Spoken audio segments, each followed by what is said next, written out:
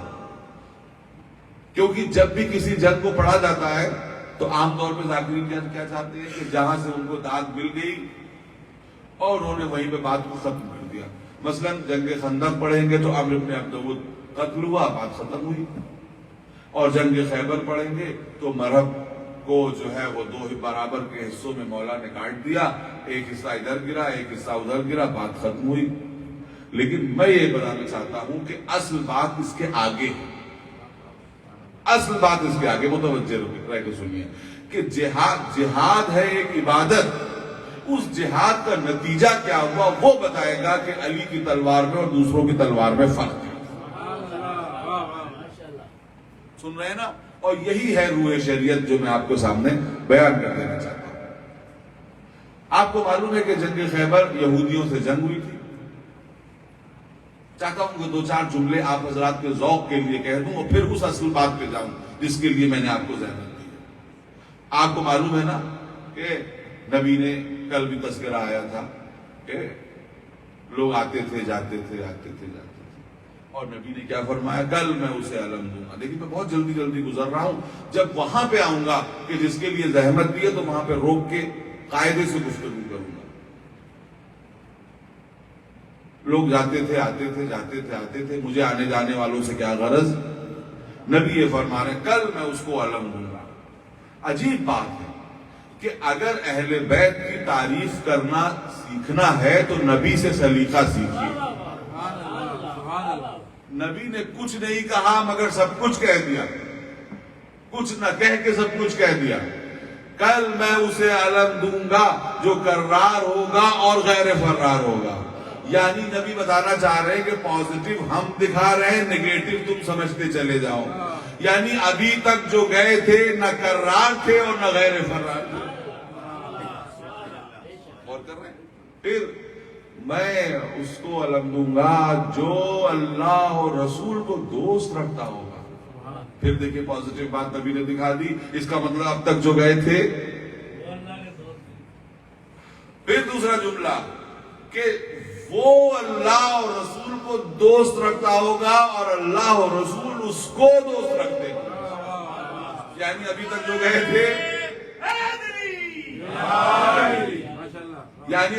گئے تھے نہ اللہ اور رسول کو دوست رکھتے تھے نہ اللہ اور رسول ان کو دوست رکھتے تھے. تبھی تو نبی کہہ رہے ہیں کل میں اس کو دوں گا علم جس میں یہ کوالٹیز ہوں گی. تو تبھی تو ماننا پڑے گا اگر نبی کو فصیح و بلیغ آپ مانتے ہیں کہ کل میں اس کو دوں گا جس میں یہ کوالٹیز ہوں گی، تو وہ کوالٹیز اس کی معنی یہ ہے کہ جو اس سے پہلے کہے تھے ان میں نہیں تھی. چلیے خیر جانے دیجیے. اب سب لوگوں کی تمنائیں، بڑے لوگوں کی تمنائیں، بس ہمیں مل جائے. جلدی گزر رہا ہوں. آپ حضرات کے ذوق سماعت کے لیے چند باتیں کہہ رہا ہوں تاکہ آپ لوگوں کا دل بھی خوش ہو جائے اور اس بات کو سننے کے لیے آمادہ ہو جائیے جس کو میں سنانا چاہتا ہوں آپ کو کہ ہمیں مل جائے. لیکن جب صبح ہوئی اور پیغمبر اپنے خیمے سے برآمد ہوئے تو کیا کہتے ہوئے برآمد ہوئے؟ وہی کہتے ہوئے برآمد ہوئے کہ جس کے لیے آپ ہمارے اوپر اعتراض کرتے ہیں. ناد علی مظہر رجائے. اس کو بلائیے کہ جو عجائب کا ظاہر کرنے والا ہے. جلدی کہ بلائے گئے. ظاہر ہے آپ کو معلوم ہے کہ خطبہ و ذاکرین ایک جنگ پڑھنے میں 2 گھنٹے لگا دیتے ہیں، لیکن میرا مقصد وہ نہیں ہے. بس جلدی گزر رہا ہے. بلا لیے گئے مولا اور نبی نے ان کو اپنے ہاتھوں سے سجایا، اپنے ہاتھوں سے امامہ باندھا، اپنے ہاتھوں سے کیا تمام پورا جسم آراستہ کیا، اپنی تلوار لگائی، اپنی زرہ دی، اپنے اسلحے دیے. اور اس کے بعد کیا کہا کہ علی جاؤ خیبر کی طرف. چلے چند قدم چلے، متوجہ رہیے، دیکھیے چند قدم چلے لیکن جیسے کچھ یاد آیا. مگر نبی کہہ چکے ہیں کہ اب میدان سے منہ نہ پھرنا، جب تک فتح نہ ہو جائے یہ پلٹے گا نہیں. تو اب پلٹ تو نہیں سکتے. میدان کی طرف منہ کر کے کہا یا رسول اللہ اتنا اور بتا دیجئے حد جہاد کیا ہے. گویا مولا نے بتا دیا کہ ہر جہاد کی ایک حد ہوتی ہے، اس حد سے تجاوز نہیں کیا جا سکتا. تاکہ حد جہاد بتا دیں، یا تو اسلام لائیں یا جزیہ دینا قبول کریں. کیا ٹھیک ہے؟ اب ایک جملہ ہے، چاہتا ہوں کہ آپ کے سامنے عرض کر دوں کہ ایک بہت بڑے صحابی ہیں سعد ابن ابی وقاص، وہ ایک جملہ کہتے ہیں. کیا جملہ کہتے ہیں؟ وہ جملہ یہ کہتے ہیں، توجہ رہیے، بڑے صحابی ہیں اور برادران اہل سنت میں ان کو گویا کہ اسلام کا ایک ہیرو تصور کیا جاتا ہے.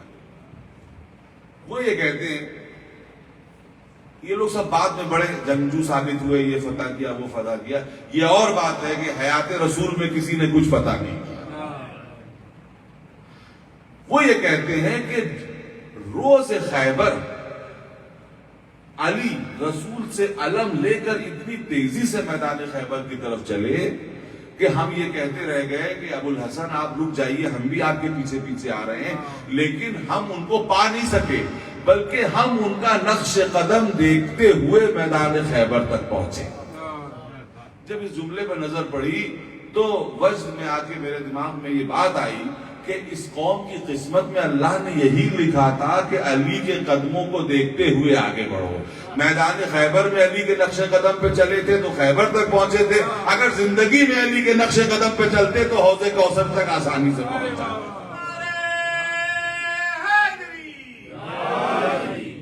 بس وہ منزل آ گئی، وہ منزل آ گئی جس کے لیے آپ کی زحمت دی تھی. تھوڑا سا آپ حضرات کے ذوق سماعت کے لیے دو چار جملے میں نے کہہ دیے تھے، بچے بھی آمادہ ہو جائیں اور آپ بھی آمادہ ہو جائیں. اب نتیجہ، ڈائریکٹ نتیجہ، مجھے جنگ نہیں پڑھنی، نتیجہ یہ ہے کہ امیر المومنین نے گویا، اب چونکہ مجھے بچوں کے لیے تھوڑا سا انگریزی کے الفاظ استعمال کرنے پڑتے ہیں، سنگل ہینڈڈلی فتح کر دیا. خود ہی تو فتح کیا، اگر لشکر اسلام میں اتنی طاقت ہوتی تو پہلے ہی فتح کر لیتا. اکیلے، اور کثیر مال ہاتھ آیا، کثیر مال ہاتھ آیا، اتنا مال ہاتھ آیا کہ ہر انسان خوش ہو گیا، اتنا مال غنیمت ملا. یہ عجیب بات ہے اسلام کی عدالت اور انصاف رسول اسلام کا. دیکھیے کہ جنگ فتح کی ایک نے مال غنیمت سب کو بانٹا.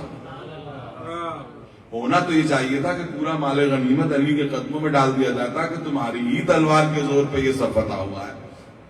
اور آپ یہ دیکھیے کہ جنگ خندق میں مسلمان کتنے غریب تھے، اتنے غریب تھے کہ پیٹ پہ پتھر باندھ کے خندق کھود رہے تھے. یہی تو روایتوں میں ملتا ہے. اور خیبر میں اتنا مال غنیمت ملا کہ سب غنی ہو گئے. تو مسلمانوں، پھر ایک جملہ آپ کے ذوق سماعت کے لیے کہ مسلمانوں، جس کی تلوار اتنی بابرکت ہو کہ تم کو غریبی سے نکال کر کے اور تمہیں مفلسی کے سمندر سے نکال کر کے تمہیں امیری کے ساحل تک پہنچا دے، تو یہ سوچو کہ اس کی پوری ذات کتنی بابرکت ہوگی اسلام کے لیے. بس اب یہاں پہ روک کے یہاں سے وہ بات شروع ہوتی ہے. جہاد ہے ان پٹ، انسانیت ہے وہ جو جہاد کے بعد ظاہر ہو. سب کو سب کچھ ملا، سب کو سب کچھ ملا، سب لوگ خوش خوش مدینے کی طرف چلے، ڈھیروں مال ملا. کہا جاتا ہے کہ ہر ایک کو 300 بکریاں ملی، تو کتنی ہو گئی؟ گیہوں ملا، چاول ملا، سب کچھ ملا.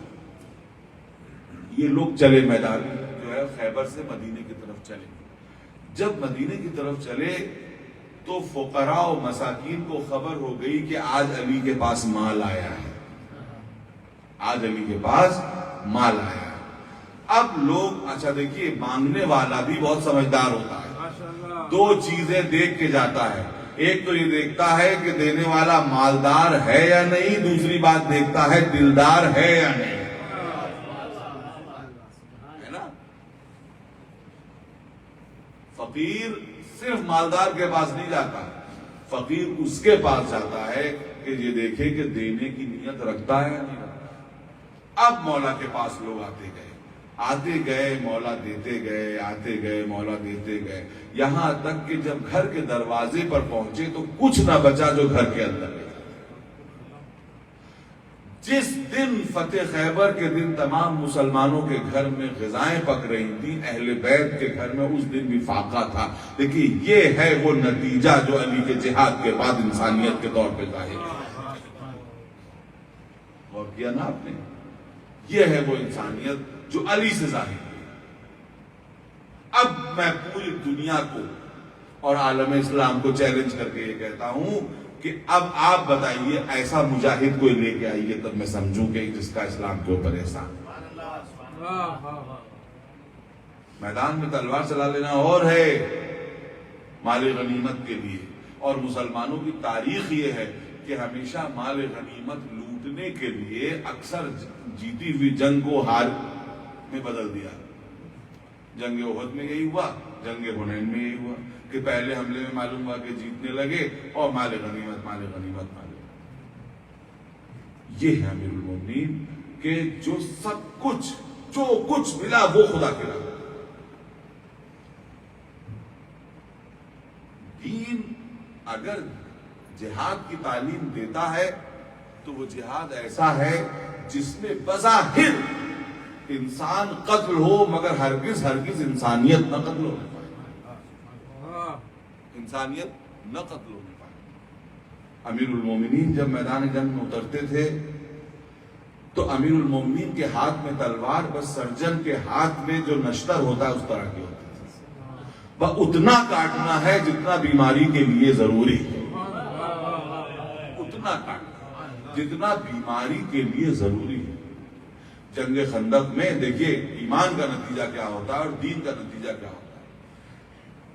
جنگ خندق میں عمرو بن عبدود کو مارا، بہن آئی رونے کے لیے، کیا سوچ کے آئی کہ عربوں کا طریقہ ہے، بڑے دشمن کو جب مارتے تھے تو ہاتھ پیر کاٹ لیتے تھے، آنکھ ناک نکال لیتے تھے، جسم پر گھوڑے دوڑاتے تھے، ہاتھ پیر کاٹ کے اپنے جو ہے وہ گلے میں ڈال لیتے تھے، مالا کی طرح پہن لیتے تھے۔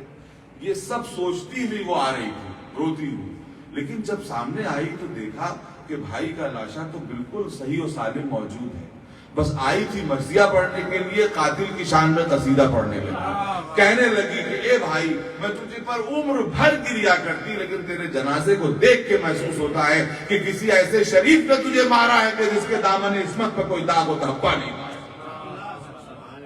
صلوات پڑھیں محمد۔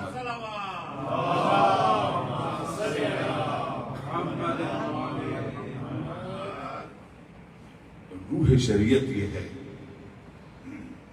کہ ایسے سخت دشمن کو جس کے مقابلے پہ آنے کی کسی میں ہمت نہ تھی، کسی میں ہمت نہ تھی، سب ڈر رہے تھے، سب گھبرا رہے تھے، پریشان ہو رہے تھے، صرف ڈر نہیں رہے تھے، ڈرا رہے تھے۔ اس کے مقابلے پہ کوئی نہ جانا، اس کے مقابلے پہ کوئی نہ جانا۔ اسی کے مقابلے پہ گئے، سینے پر سوار ہوئے، لوہا پہ دہن پھینکا، اتر آئے، پھر آئے۔ آپ کو معلوم ہے، بتانے کی ضرورت نہیں، مگر میں وہ بات بتا دینا چاہتا ہوں کہ جو میں نے پڑھی مولانا روم کی مثنوی میں، متوجہ ہو کے سن لیجیے گا، مولانا روم کی مثنوی میں اس واقعے کو کتنی دلچسپی کے ساتھ نقل کیا۔ مولانا روم خود سوال کرتے ہیں، پھر مولا کی طرف سے جواب دیتے ہیں۔ کیا یہ مناسب نہیں ہوگا کہ آپ لوگ تھوڑا تھوڑا سا اگر میرے اور قریب آ جائیے تو مجھے بھی جو ہے وہ آپ سے گفتگو کرنے میں تھوڑی سی آسانی ہوگی، مگر زحمت نہ ہو تو زحمت، بزرگ اپنی جگہ بیٹھے رہیں، تھوڑا سا میرے قریب آ جائیے، ایک مرتبہ صلوات پڑھیں محمد پر۔ مولانا روم سوال کرتے ہیں، کیا سوال کرتے ہیں؟ اب میں فارسی کے اشعار نہیں پڑھوں گا بلکہ اس کا مفہوم آپ کے سامنے پیش کروں گا۔ دیکھیے کیا سوال کرتے ہیں۔ مولانا روم سوال کرتے ہیں کہ اے علی، اتنے خطرناک دشمن کو آپ نے قابو میں کرنے کے بعد کیوں چھوڑا؟ اور پھر مولا کا جواب خود نہ تو کیا جواب دیتے ہیں مولا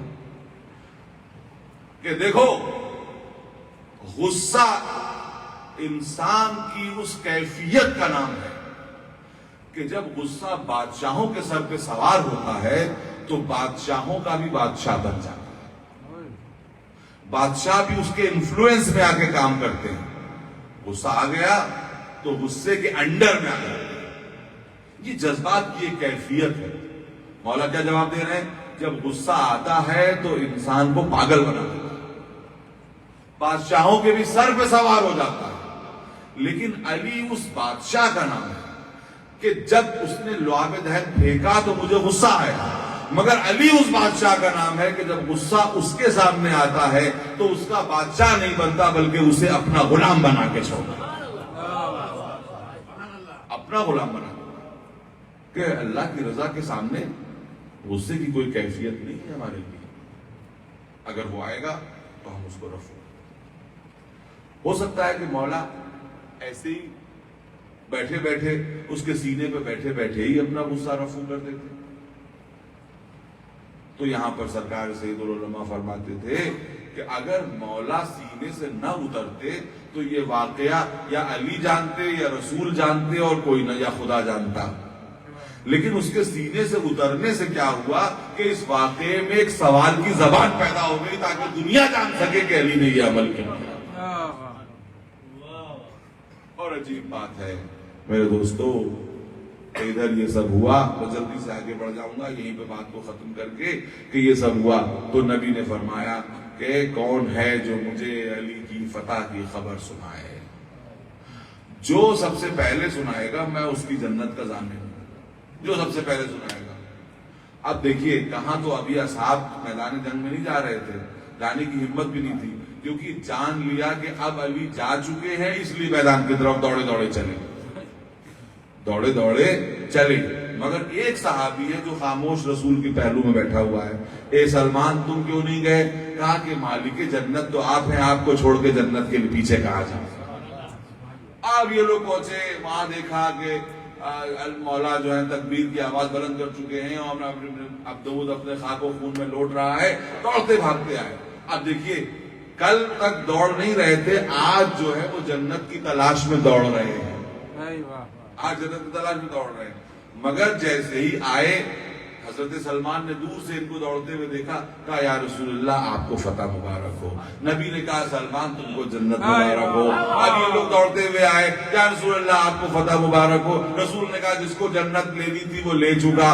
بس نتیجہ یہ نکلا کہ دیکھو دوڑ بھاگ کرنے سے جنت نہیں ملتی، عقل کے صحیح استعمال کرنے سے جنت ملتی۔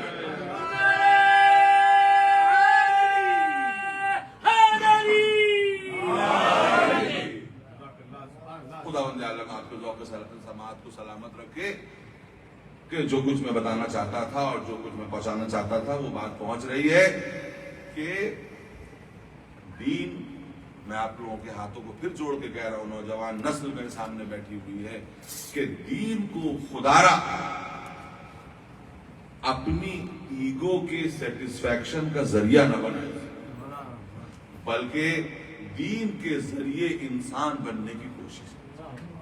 دین آیا ہی اس لیے تھا کہ آپ کو انسان بنائے، دین آیا اس لیے تھا کہ آپ کو دینے پر راضی کر دے۔ لینا تو حیوانیت ہے، دے دینے پر راضی کر دے، یہ دین کا یہ کارنامہ ہے، دین کا یہ کام ہے کہ وہ دینے پر راضی کر دے، آپ کو اس بات پر راضی کر دے کہ آپ کے خون پسینے سے کمائی ہوئی دولت میں کسی دوسرے کا بھی تھوڑا سا حصہ ہے۔ یہ دین کا کارنامہ ہے۔ دین یہ چاہتا ہے کہ آپ کو دینے پر راضی کر دے۔ اہل بیت دینے کے لیے آئے گے، خداوند عالم دینے کے لیے جانا جاتا ہے، لینے کے لیے نہیں جانا جاتا۔ اس کو کوئی کیا دے سکتا ہے؟ کچھ نہیں دے سکتا۔ جب تک آپ دینے والے موڈ میں رہیں گے تب تک آپ اللہ کے بھی قریب رہیں گے اور اہل بیت کے بھی قریب رہیں گے۔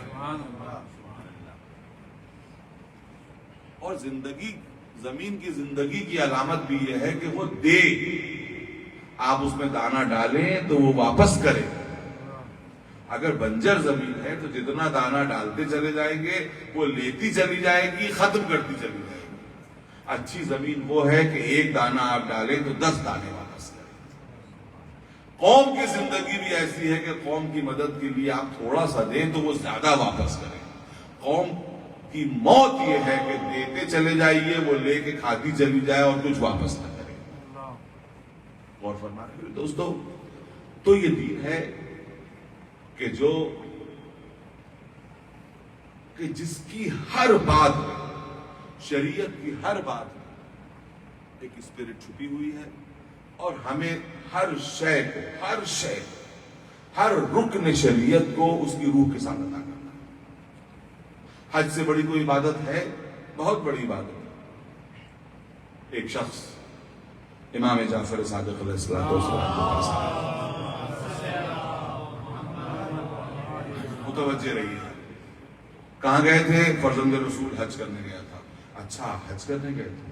اب دیکھیے، حج کے ارکان جو لوگ حج کر چکے ہیں ماشاءاللہ وہ جانتے ہیں کہ یہ سارے ارکان کسی کی یادگار ہیں،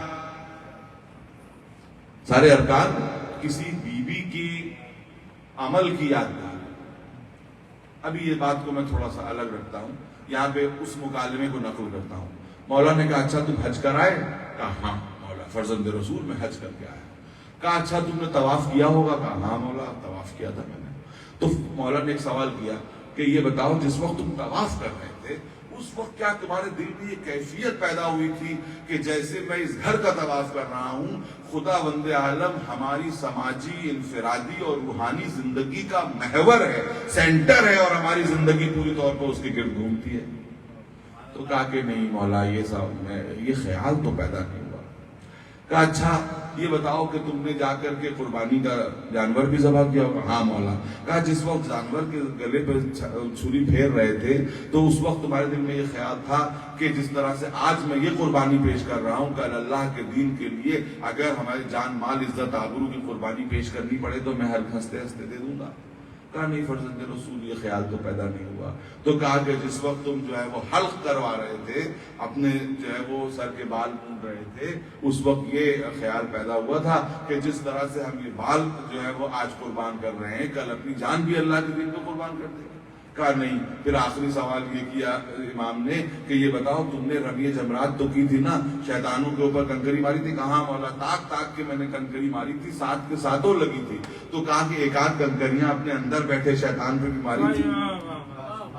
اس نے کہا کہ یہ خیال تو پیدا نہیں ہوا۔ تو بس مولا نے کہا افسوس، تمہارا سفر حج تو ہو گیا مگر روح حج ادا نہیں ہو سکا، کیونکہ ایک ایک چیز سے کچھ یادگاریں وابستہ ہیں۔ آپ کو معلوم ہے نا وہ واقعہ کہ جب کسی نے کہا تھا فرزند رسول اس بار بہت حاجی آئے ہیں، تو کہا اچھا تم حاجیوں کی جو ہے وہ تعداد کے اوپر نازا ہو، ذرا میری 2 انگلیوں کے درمیان دیکھو۔ اب جو 2 انگلیوں کے درمیان دیکھا تو صرف جانور تھے جو گھوم رہے تھے، اور اس میں بیچ میں کہیں کہیں کچھ انسان نظر آ رہے تھے۔ تو کہا کہ دیکھو بس یہی وہ انسان ہے کہ جو حج کو اس کی روح کے ساتھ ادا۔ حج کے اوپر بات آ گئی، میں چاہتا ہوں کہ 5 منٹ اس بات پہ گفتگو کروں کہ قربانی یادگار حضرت ابراہیم ہے نا۔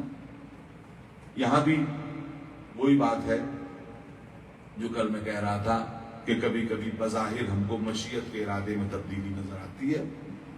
حضرت ابراہیم کو حکم دیا گیا تھا کہ تم بیٹے کی قربانی کرو، اور بعد میں تو میں کیا کہنا چاہتا تھا کہ یہ جو تبدیلی ہوتی ہے یہ ایمان کی گہرائی کو ناپنے کے لیے، جیسے تبدیلی قبلہ ہوئی تاکہ پتہ چل جائے کہ کون سمت کو خدا سمجھتا ہے اور کون خدا کی عبادت کرتا ہے، ایبسولوٹ پاور کی عبادت کرتا ہے۔ جب وہاں امتحان لیا گیا، 30 کے بجائے 40 راتیں کی گئی تو 10 راتوں میں فیل ہو گئی قوم، سرٹیفکیٹ بھی دے دیا گیا تم فیل ہو۔ لیکن حضرت ابراہیم کے لیے بیٹا ذبح نہیں ہوا، دمبا آ گیا، مگر سرٹیفکیٹ دیا گیا کہ تم پاس ہو گئے۔ کیا کہا گیا؟ تم پاس ہو گئے۔ کوئی یہ کہہ سکتا ہے کہ جب قربانی ہوئی نہیں تو حضرت ابراہیم پاس کیسے ہو گئے؟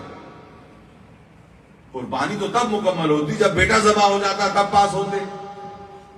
قدرت جواب دے گی ہمیں بیٹا لینا مقصود نہیں تھا، ہمیں جذبے کا امتحان لینا مقصود تھا، اور ابراہیم نے وہ سب کر دیا جو ایک انسان کر سکتا ہے، وہ سب کر دیا۔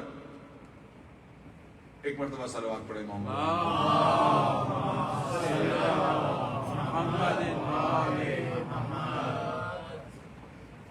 وہ سب کر دیا، جیسے کیا؟ بیٹے کو لے گئے، چھری لے گئے، لٹا دیا، چھری گلے پہ رکھ دی، صرف رکھ دینا نہیں کافی ہے۔ آپ لوگوں نے اب بہرحال یہاں تو قربانی اس طرح سے نہیں ہوتی ہے، لیکن جو لوگ سب نے قربانی کی ہوگی کہ دمبے پر کے گلے پر چھری رکھ کے طاقت کے ساتھ چلانا بھی ہوتا ہے.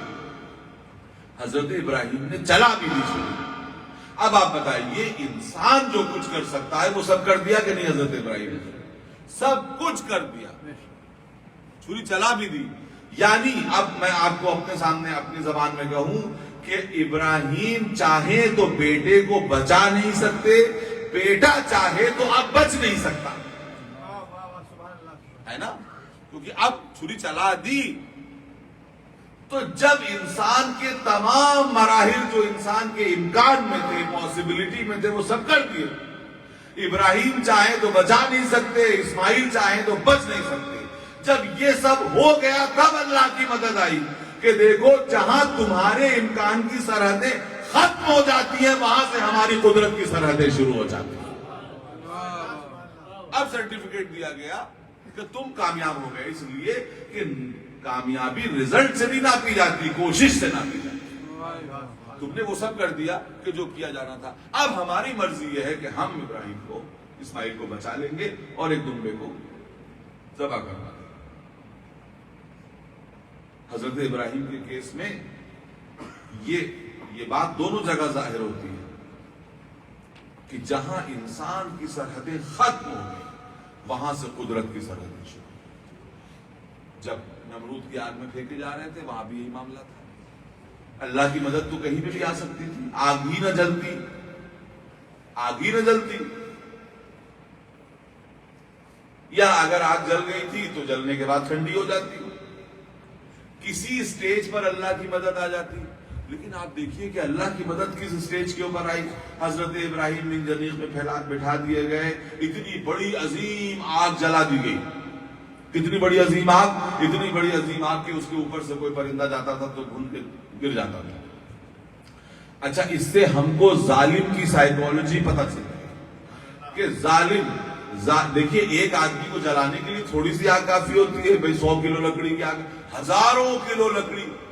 معلوم یہ ہوا کہ ظالم مارنے سے پہلے ڈرانا چاہتا. کربلا میں یزید کی اتنی فوج اسی لیے بلائی گئی تھی. تو کل نہ آگ کی کثرت سے ابراہیم ڈرے، نہ یزید کی فوجوں کی کثرت سے وارث ابراہیم امام حسین ڈرے.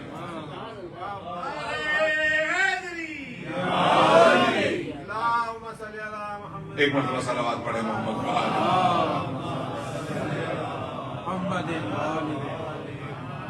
غور فرما رہے. تو اب منجنیق میں بٹھا دیے گئے اور منجنیق میں بٹھانے کے بعد جبرائیل آ کے کہتے ہیں کہ اے خلیل خدا کوئی مدد ہو تو بتائیے کروں. کہا نہیں، جو مدد اگر چاہیے تو میرے دل کے رازوں سے وہ مالک واقف ہے، وہ جو چاہے گا وہ کرے گا. حضرت ابراہیم کو مبارکباد کہ اللہ کی مدد کے لیے معصوم فرشتے کو بھی بیچ میں آنا دینا گوارا نہیں کر رہے. اب یہ دیکھیے عجیب بات ہے کہ یہاں تک کہ حضرت ابراہیم کو پھینک دیا گیا. اب کیا ہے سچویشن کہ حضرت ابراہیم کا جسم کہاں ہے؟ ہوا میں. ہوا میں انسان کی. اب دیکھیے معاملہ کیا ہے، اگر اس سے پہلے کسی جگہ پر اللہ کی مدد آ جاتی تو اب یہاں پر پھر میں سرکار سید العلماء کے کچھ جملے نقل کر رہا ہوں کہ اگر اس سٹیج سے پہلے اللہ کی مدد آ جاتی تو نہ ظالم کے ظلم کی آخری سرحد معلوم ہوتی، نہ صابر کے صبر کی آخری سرحد معلوم ہوتی. ظالم لوگ یہ کہتے ہیں کہ ارے وہ جلاتا تھوڑی، وہ تو ڈرا رہا تھا، اور صابر کے صبر کی بھی آخری حد نہ معلوم ہوتی. اب جب حضرت ابراہیم کا جسم ہوا میں ہے، جب ہوا میں حضرت ابراہیم کا جسم ہے تو اب آپ کو معلوم ہوا نا کہ اب نہ تو نمرود رحم کر کے بچا سکتا ہے، نہ ابراہیم توبہ کر کے بچ سکتے. اب توبہ نہیں ہو سکتی اس لیے کہ اب تو جسم چلا گیا. اب جسم ہوا میں ہے اور جا رہا ہے آگ کی طرف، تو نہ یہ رحم کر کے بچا سکتے ہیں نہ وہ توبہ کر کے بچ سکتے ہیں. جب انسان کے اختیار کی تمام سرحدیں ختم ہو گئی تو اب آگ کو ارشاد ہوتا ہے یا نارو کونی بردن و سلامن علی ابراہیم، کہ اے آگ ٹھنڈی ہو جائے ابراہیم کے اوپر مگر سلامتی کے ساتھ۔ گویا قدرت نے پھر اعلان کیا کہ جہاں سے تمہاری سرحدیں ختم ہو جائیں گی وہاں سے ہماری قدرت کی سرحدیں شروع ہوں گی۔ صلوات پڑھیں محمد رسول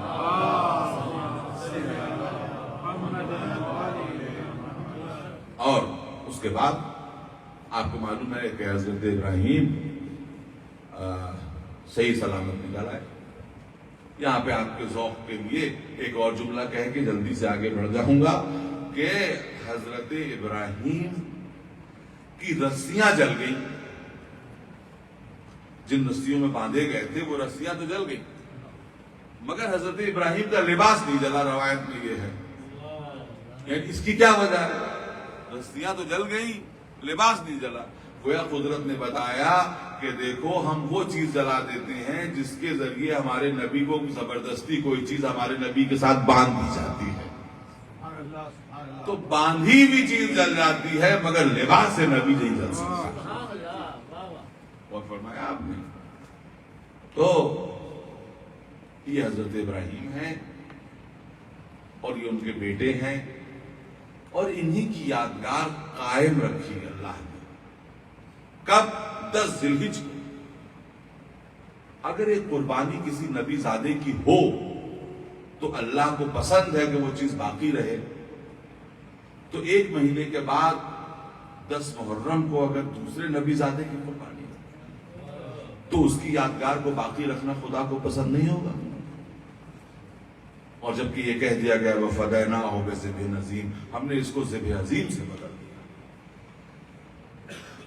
یہاں حضرت ابراہیم اور حضرت اسماعیل الگ الگ ہیں، وہاں نبی کا نواسا بیک وقت ابراہیم بھی ہے، بیک وقت اسماعیل بھی ہے۔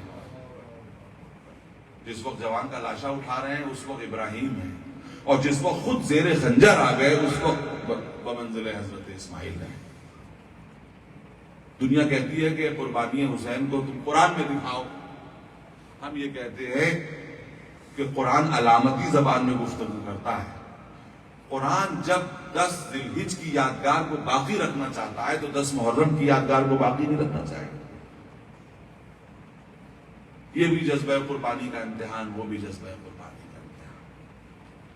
میرے دوستو، وقت اتنی جلدی ختم ہو گیا مجھے پتہ نہیں چلا۔ اس قربانی کو دینے کے لیے وہاں ابراہیم اور اسماعیل تھے، یہاں حسین ابن علی پورے قبیلے کو لے کر کے آئے ہیں، چھوٹے چھوٹے بچے بھی ہیں۔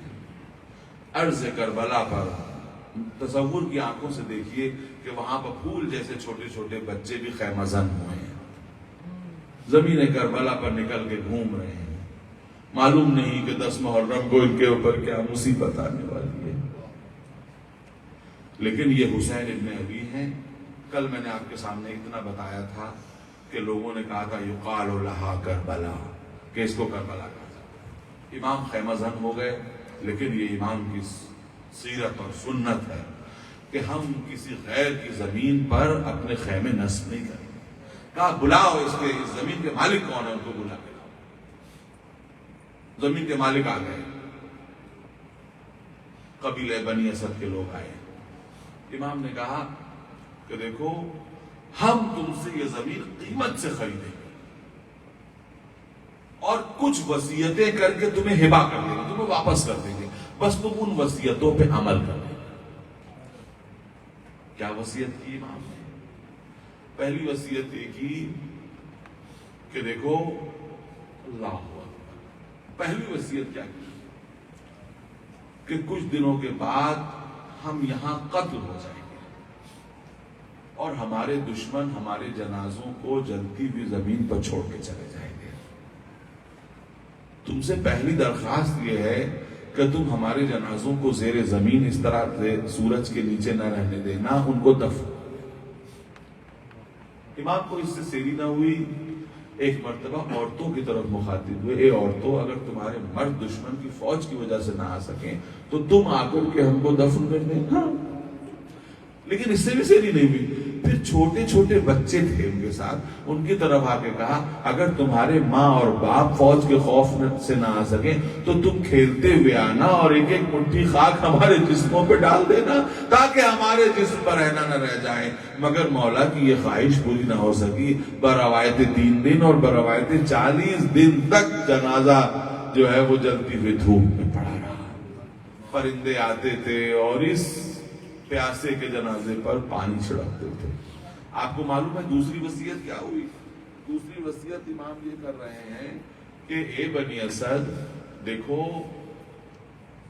جب ہم قتل ہو جائیں گے، شہید ہو جائیں گے تو کچھ لوگ ہماری زیارت کرنے آئیں گے، تو جب کچھ لوگ کوئی زائر ہماری زیارت کرنے آئے تو اس کو ہماری قبر کا پتہ بتا دینا، اور اے بنی اسد تم اس کو 3 دن تک مہمان رکھنا اور اس کے کھانے اور پانی کا خیال رکھنا۔ اللہ اکبر! ایک بھوکا اور پیاسا یہ وصیت کر رہا ہے کہ اس کا زائر اس کی قبر سے بھوکا اور پیاسا واپس نہ چلا جائے۔ ان شرطوں کے ساتھ امام نے وہ زمین ہبہ کر دی اور قیمت بھی دے دی۔ خدا کی قسم آج جو زائر جاتا ہے وہ اپنے امام کی زمین پر جاتا ہے، کسی اور کی زمین پہ نہیں جاتا، اس لیے کہ امام نے اس زمین کو خریدا تھا اس مقصد سے کہ ہمارا زائر آ کر کے۔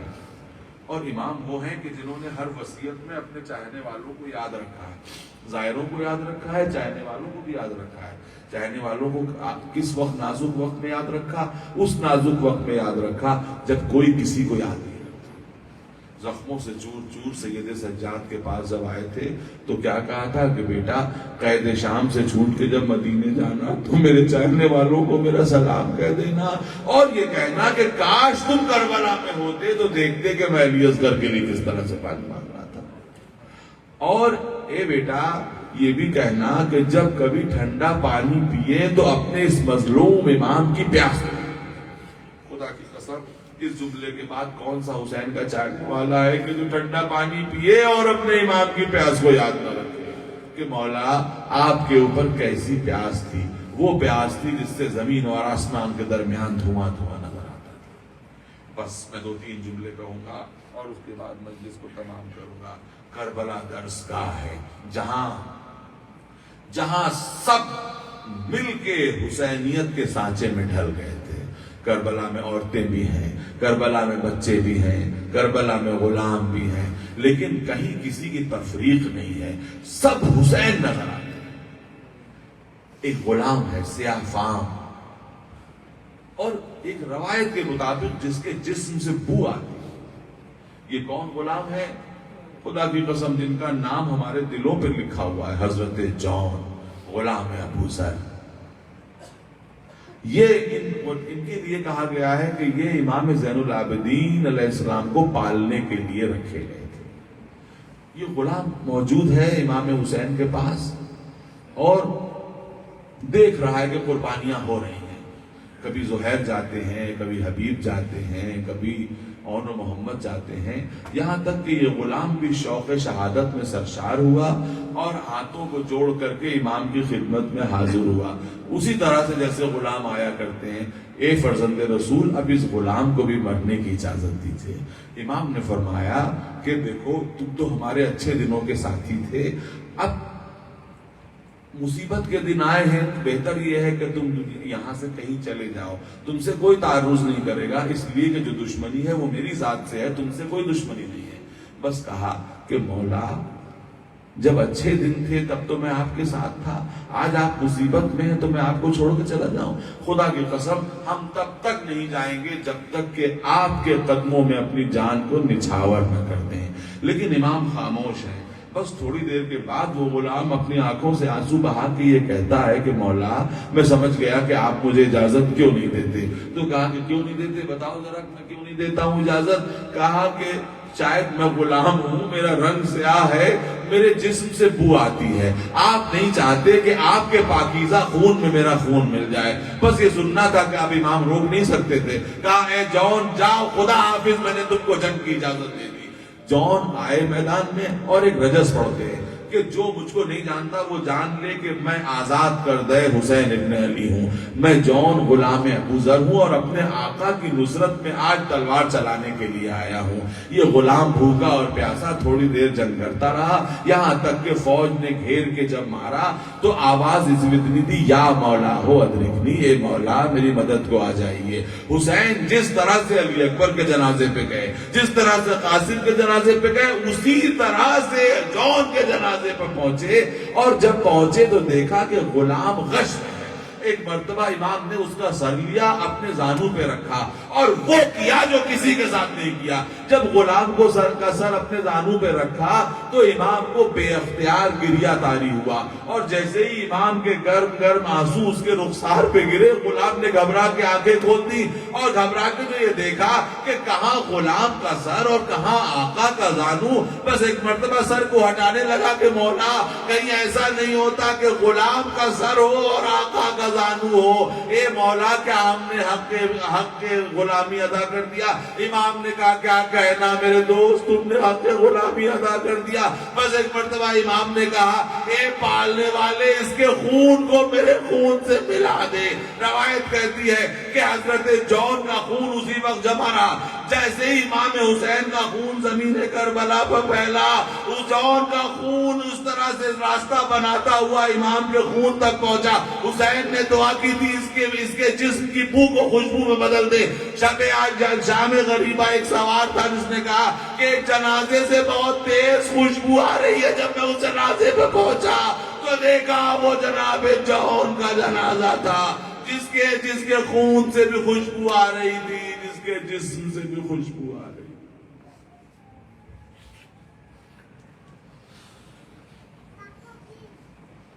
وَسَيَعْلَمُ الَّذِينَ ظَلَمُوا أَيَّ مُنقَلَبٍ يَنقَلِبُونَ إِنَّ لِلَّهِ وَإِنَّا إِلَيْهِ رَاجِعُونَ رِضًا بِقَضَائِهِ وَتَسْلِيمًا۔